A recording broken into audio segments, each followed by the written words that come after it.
Pinakilala na ni Oppo ang latest A-series smartphone nila. Ito ang Oppo A60. Available na ito sa Vietnam. Pero wala pa tayong information kung kailan to magiging available sa ating bansa. Kung gusto nyo malaman ng price nito, make sure na panoorin nyo ang buong video.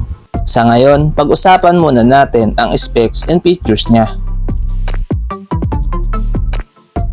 Meron nga pala siyang 6.67-inch HD Plus IPS LCD display with 720x1604 pixel resolution.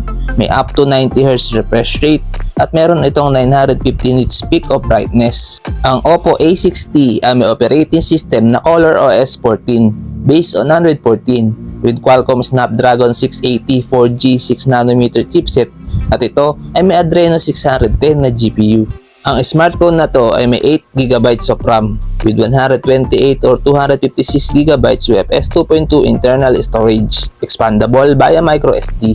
Pagdating naman sa kanyang camera, ang Oppo A60 ay may dual rear camera setup with 50MP main camera plus 2MP secondary camera with LED flash, HDR and panorama at kaya niya mag-record ng video up to 1080p at 30fps. Meron nga pala siyang 8MP selfie camera with up to 1080p at 30fps video recording.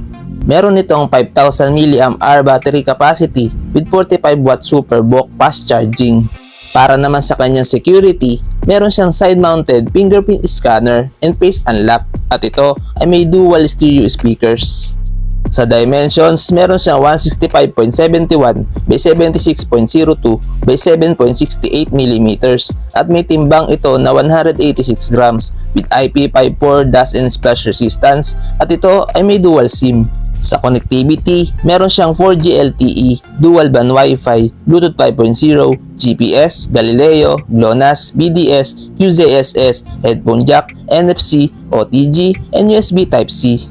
Ngayon naman guys, dito na tayo sa kanyang price. Ang estimated price ng Oppo A60 ay around 12,500 pesos. Ito ay price conversion lamang at pwede pa ito magbago kung sakali magiging available ito sa Philippines. Ano sa tingin nyo guys? Sulit ba ang Oppo A60? Please comment down below.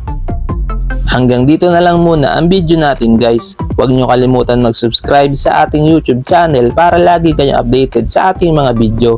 Maraming salamat!